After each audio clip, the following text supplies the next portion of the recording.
बिस्मिल्लाहिर्रहमानिर्रहीम। अस्सलाम वालेकुम। मैं इमरान उज़र राजा आपको वेलकम करता हूँ आपके अपने डिजिटल चैनल पर। आज एक दोस्त ने मुझे बड़ी सख्त ताकीद की। उसने कहा, यार तुम अपने वीलॉग में ये बोलते नहीं हो कि चैनल को लाइक करें, सब्सक्राइब करें, टल्ली खड़काएं। ऐसी कोई बात नहीं करते तो लोग नहीं करेंगे। मैंने कहा, यार जिनको अच्छा कंटेंट लगेगा वो करेंगे, जिनको नहीं अच्छा लगेगा वो नहीं करेंगे। अब मैं जबरदस्ती पकड़ पकड़ के तो नहीं दबवा सकता किसी को। पर उसने कहा कि करो, लोग सुनते हैं, तो आप ऐसा करें, मेरे बगैर बोले कर दिया करें, मेरा बोलना जरूरी नहीं है। आगे बात बढ़ाते हैं। आज का इंतहाई अहम दिन। आज खान साहब ने 1947 के बाद पाकिस्तान की आजादी की एक बार फिर बुनियाद रख दी है। खान साहब ने आज एक ऐसा अजीमुशान जलसा किया है जो 23 मार्च 1940 के बाद शायद एक नए पाकिस्तान की बुनियाद रख रहा है। इसमें खान साहब ने हमें एक ऐसी उम्मीद, एक ऐसी शम्मा दिखाई है कि हमें नजर आता है शायद हमारा रोशन मुस्तकबिल बहुत दूर नहीं है। शायद हमारा भी शुमार उन चंद मुहज्जिब अकवाम में हो सकता है जिनकी लोग इज्जत करते हैं, जिनको लोग पाकिस्तानी सुनकर या जिनका ग्रीन पासपोर्ट देखकर हिकारत से नहीं देखेंगे, इज्जत से बुलाएंगे। थोड़ा सा फेज खान साहब ने हमें दिखाया था 3 साढ़े 3 साल में। जो हमें इज्जत मिलनी शुरू हुई थी, जो हमें रुतबा मिलना शुरू हुआ था, भले ये एक सुहाने ख्वाब की तरह था जो बड़े शॉर्ट पीरियड के लिए रहा और हमसे जबरदस्ती छीन लिया गया। शायद उन लोगों को बर्दाश्त नहीं हुआ कि ये हमारे नीचे लगने वाले लोग, हमारे नीचे रहने वाले लोग, इनको कहाँ इज्जत, खुददारी और ये सब चीजों का चस्का लग रहा है। अगर ये इज्जतदार खुददार हो जाएंगे तो फिर ये हमारी भी नहीं सुना करेंगे। मगर शायद वो बहुत लेट हो चुके हैं। हमें इज्जत और खुददारी का चस्का लग चुका है। अब हम इनकी बातें नहीं सुनते। अब हम इनके नंगा करने के खौफ से अपनी जुबानें बंद नहीं करते। अब हम मार धाड़ और तशद्दुद से डरने के बावजूद बात करते हैं, बोलते हैं, सवाल करते हैं और इनसे पूछते हैं कि आपके पास ये पैसा कहां से आया। सर, 12-13 अरब रुपया डिक्लेयर्ड, तो अनडिक्लेयर्ड कितना है वो भी अनकरीब पता चल जाएगा। यही एक और बात का इजाफा करता चलूं कि आजम स्वाति साहब ने, शहबाज गिल साहब ने बोलना शुरू कर दिया है। मुराद सईद साहब तो बोल ही रहे थे, उनको ढकी छुपी धमकियां भी मिली और उनका मुंह बंद करने की कोशिश की गई। मगर जिन्होंने बोलना शुरू किया वो अब इस हद तक बोल रहे हैं कि जिनको शलवारें उतारने का शौक था उनको अपनी शलवारें बचानी मुश्किल हो रही है। सुना है डर्टी हैरी गुस्से से बहुत पेचोताप खा रहा है। डर्टी हैरी अपने मातहतों के साथ काफी नाराज है और वो उनको किसी भी टाइम कुछ उल्टा सीधा करने का हुक्म दे सकता है। मगर एक बात याद रखे, डर्टी हैरी कोई खुदा नहीं है। डर्टी हैरी वो कोई इतनी पहुंची हुई चीज नहीं है कि किसी के हाथ उस तक नहीं पहुंच सकते। अल्लाह ना करे, अल्लाह ना करे कभी किसी अफसर ने, कभी किसी जवान ने इसके गैर कानूनी अहकाम मानने से इनकार कर दिया। इसको ये बगावत में तशबीह देते हैं। मगर मैं एक बात बता दूं, अगर मैं फौजी होता, अगर मैं वर्दी पहनता, जो मेरी बचपन से ख्वाहिश थी, जो मेरा बचपन का शौक था, और अगर कोई मेरा सीनियर मुझे हुक्म देता कि इमरान फलां जगह पर जाकर इस बंदे को उठाकर लाओ, इसको नंगा करो और इसके नंगे की तस्वीरें बनाओ या इसके वीडियोस बनाओ, तो इस वक्त अगर मैं कोई चीज दावे से कह सकता हूं तो मैं उसको बोल देता। जो मेरी अपनी थोड़ी सी एक जिंदगी में, जो अमली जिंदगी में मैंने कदम रखा और जिस तरह का मेरा एटीट्यूड रहा है, मैं उनको फौरन से ना कर देता। मैं उनको बोल देता कि सर ये मेरा काम नहीं है, मैंने वर्दी इसलिए नहीं पहनी कि मैं लोगों को उठा उठा के नंगा करूं। मुझे हैरत इस बात पे है कि जिन माओ ने अपने बच्चों को जंग के लिए, जहाद के लिए, दुश्मन से लड़ने के लिए इस इदारे में भेजा, उनसे क्या काम करवाया जा रहा है। कभी कोई कल को उनसे पूछेगा कि यार तुम तो फौज में थे, तुम्हें कौन सी जंगें लड़ी, तुम किस डिपार्टमेंट में काम करते थे, या कल को इनको कोई अपनी आपबीती लिखनी पड़ेगी तो ये उसमें क्या लिखेंगे कि हमारा काम था सेनेटर्स को उठाना, आम शहरियों को उठाना, उन्हें नंगा करना, उनके वीडियोस बनाना, उनको मार कुट के उनसे झूठे इकरारनामे दिलवाना, या पटवारियों तहसीलदारों को काबू करना, एसएचओस को काबू करना, उनसे झूठे पर्चे दर्ज करवाना। क्या ये जॉब्स वो अपनी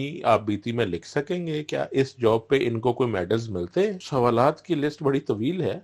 इसको मैं यहीं ठपता हूं और थोड़ा आगे चलते हैं। इमरान खान साहब की उम्र माशाल्लाह, अल्लाह ताला इनको उम्र खिज़्र अता करे, 70 साल है। इस उम्र में वो सियासतदानों के साथ, घाग सियासतदानों के साथ, घाग जजेस के साथ, घाग अदलिया के साथ, वुकला के साथ, اسٹیبلشمنٹ کے ساتھ, ان تمام طاقتوں کے ساتھ, غیر ملکی طاقتوں کے ساتھ. اب امریکہ ہمارے خلاف نہیں کھڑا ہے, انڈیا ہمارے خلاف نہیں کھڑا ہے. ایک 70 سالہ شخص جو اب زخمی بھی ہے وہ ان سب کے سامنے سیسا پلائی ہوئی دیوار بن کر کھڑا ہو چکا ہے. یہ لوگ اس کو گرانے کی کوشش کر رہے ہیں, اس کو توڑنے کی کوشش کر رہے ہیں. پاکستان کا میڈیا, سب سے بڑی بات, پاکستان کا میڈیا, وہ گندے گھاگ صحافی جو آپ کو دن کو رات اور رات کو دن دکھانے کی بھی صلاحیت رکھتے ہیں, وہ ہاتھ جوڑ چکے ہیں کہ یہ کس بلا سے ہمارا واسطہ پڑ چکا ہے, مگر جس کے ساتھ خدا ہے اس کو کون ہلا سکتا ہے. خان صاحب نے آج اپنے زخمی لڑکھڑاتے قدموں کے ساتھ آ کر عوام میں جو نئی روح پھونک دی ہے, میرا نہیں خیال کسی قسم کا پروپیگنڈا, کسی قسم کی کوئی طاقت اس جذبے کو, اس آپ کہہ سکتے اس موٹیویشن کو روک سکتی ہے. یہ عوام اب کھڑی ہو چکی ہے, خان صاحب کے ساتھ ہے. اور ایک سوال میں ان لوگوں سے بھی کرنا چاہوں جو کہتے تھے عمران خان کو سیاست نہیں آتی. سیاست عمران خان ایسے کرتا ہے کہ آپ لوگوں کے باپ دادا نے بھی کبھی ایسی سیاست نہیں کی ہوگی. آپ لوگ داؤ لگانے والے, چتر بازیاں کرنے والے, چھوٹی چھوٹی کرپشنز, کک بیکس, اربوں کے گھپلے, آپ کا دماغ اس سے زیادہ کیا, جوڑ توڑ, زرداری کیا, اس کی قیمت لگا, اس کو پیسہ ڈال, اس کے ساتھ آپ لوگ زرداری کو سیاست دان مانتے ہیں. میرے پاس اتنا پیسہ ہو, میں ہر بندے کے جا کے گٹے کوڑے پکڑ کر بیٹھ جاؤں اور اس کو میں نے دلائل سے کنونس نہیں کرنا. یا تو مرد کا بچہ بنے, بولے پیسہ ایک نہیں لگاؤں گا, لالچ ایک بھی نہیں دوں گا, کرسی کا بھی لالچ نہیں دوں گا, پھر ان کو توڑ کر دکھائے تو ہم مانیں کہ واقعی زرداری سیاستدان ہے. بھائی تم نے ہر بندے کے آگے اس کی قیمت لگانی ہے اور جس کو منانا ہے اس کا ریٹ بڑھاتے جانا ہے, جیسے جتنا گڑ ڈالیں اتنا میٹھا. تو آپ نے گڑ ڈالنا ہے, اس میں سے میٹھا نکالنا ہے, تو یہ آپ کی سیاست نہیں ہے, یہ آپ جوڑ توڑ کے ماہر ہیں. آپ کو سیاست کی الف بے بھی نہیں آتی. سیاست وہ ہے کہ آپ کو ساری پاکستان کی تاریخ میں ایک سیاستدان اب آپ کے متھے لگا ہے اور وہ آپ کو ایسا لڑا ہے کہ آپ کو سمجھ نہیں آ رہی. اسٹیبلشمنٹ ہے, سیاستدان ہے, جو عدلیہ ہے, میڈیا ہے, کسی کو سمجھ نہیں آ رہی کہ ہم اس کو ٹیکل کیسے کریں. یہاں تک کہ اس نے ایک حاضر سروس کو اپنے پچھلے قدموں پہ کھڑا کر دیا ہے اور اس کو اپنی صفائی کے لیے سامنے آنا پڑا. وہ کام جو پچھلے وہ 8 ماہ سے چھپ چھپ کر رہا تھا, اس کو سامنے آ کر کرنا پڑا. اس کو ایک اتنا بڑا بلنڈر کرنا پڑا کہ سانحہ مشرقی پاکستان کا بھی اس نے مدعا کلیئر کرنے کی کوشش کی اور اس میں زیادہ ہزیمت اٹھا لی. کرکٹ کی 2 قسم کی گیندیں جو بہت خطرناک مانی جاتی ہیں, اس میں ایک یارکر اور ایک باؤنسر. ایک تیسری قسم جو بہت کم لوگ شاید جانتے ہوں, اس کو بیمر بولتے ہیں. بیمر بھی 2 قسم کا ہوتا ہے. اس میں ایک بیمر جس سے کھلاڑی زخمی ہو سکتا ہے, یہ سیدھا باڈی کی طرف آتا ہے اور ایسے لگے گا جیسے آپ کی باڈی کو ہٹ کرنے لگا ہے, فل ٹاس بال منہ کی طرف آئے گا, اور یہ اکثر نو بال قرار دیا جاتا ہے. بہت کم بیمر ایسے ہوتے ہیں جو آپ کو ایسے لگے گا آپ کے منہ کی طرف آ رہا ہے, اور اس کو آپ ڈک کرنے کے لیے جب نیچے ہوں تو وہ بیمر اچانک سے نیچے آ کر آپ کی وکٹیں اڑا دیتا ہے. ایسے ایک بار سچن ٹنڈولکر بھی آؤٹ ہو چکا ہے. یہ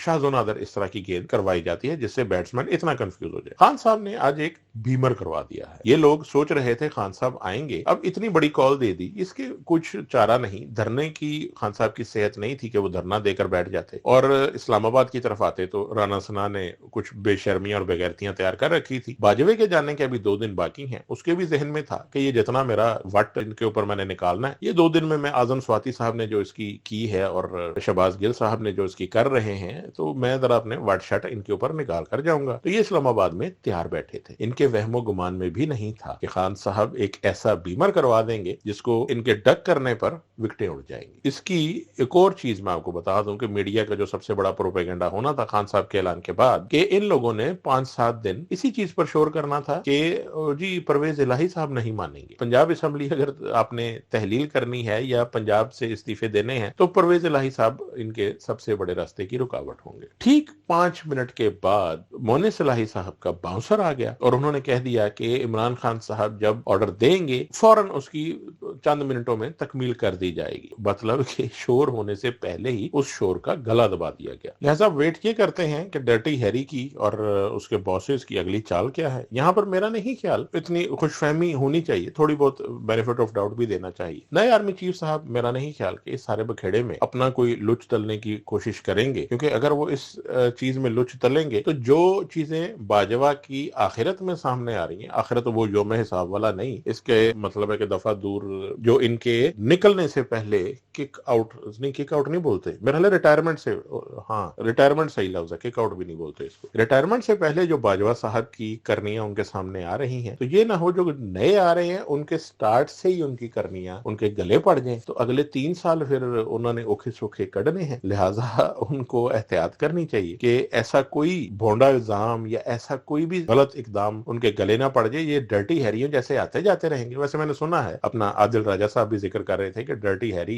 शायद इनका काफी क्लोज रहा है। बेहतर है ऐसे किरदारों से अपने आप को साइड पे करें। आपका कैरियर अपनी जगह पे, आपके दोस्तों के कैरियर अपनी जगह पे। तारीख में जब नाम लिखा जाना है तो तारीख के जो पन्ने होते हैं उसमें आसिम मुनीर के सामने उसके काम, नदीम अंजुम के सामने उसके काम, डर्टी हैरी फैसल नसीर के सामने उसके काम लिखे जाएंगे। कोई एक दूसरे से लिंक नहीं होगा। अगर आप हिस्ट्री की किताबें पढ़ लें तो जनरल याया, जनरल टका और ये इन सब के जो अपने कारनामे, जनरल गुल हसन, इन सब के कारनामे अपने अपने अलग अलग खातों में लिखे गए हैं। तो बेहतर होगा कि आप इनको, इस सबको मामले को अपने से साइड पे रखें। अगर आपने पिछलों ने खुद को गैर सियासी बोलकर सियासत की सही, वो कहते हैं कि वट निकाले हैं, तो आप वाकई में इसको अमली जामा पहनाइए और गैर सियासी हो जाइए, साइड पे हो जाइए। हम जाने, नून लीग जाने, पीडीएम जाने, हमारा काम जाने, हम इनसे निपट लेंगे। खैर आज के लिए इतना ही। आप सबसे इजाजत चाहता हूँ। अल्लाह ताला हम सबको, अल्लाह ताला पाकिस्तान को अपनी हिफ्ज़-ओ-मान में रखे, अल्लाह ताला इमरान खान को अपनी हिफ्ज़-ओ-मान में रखे। अस्सलाम वालेकुम।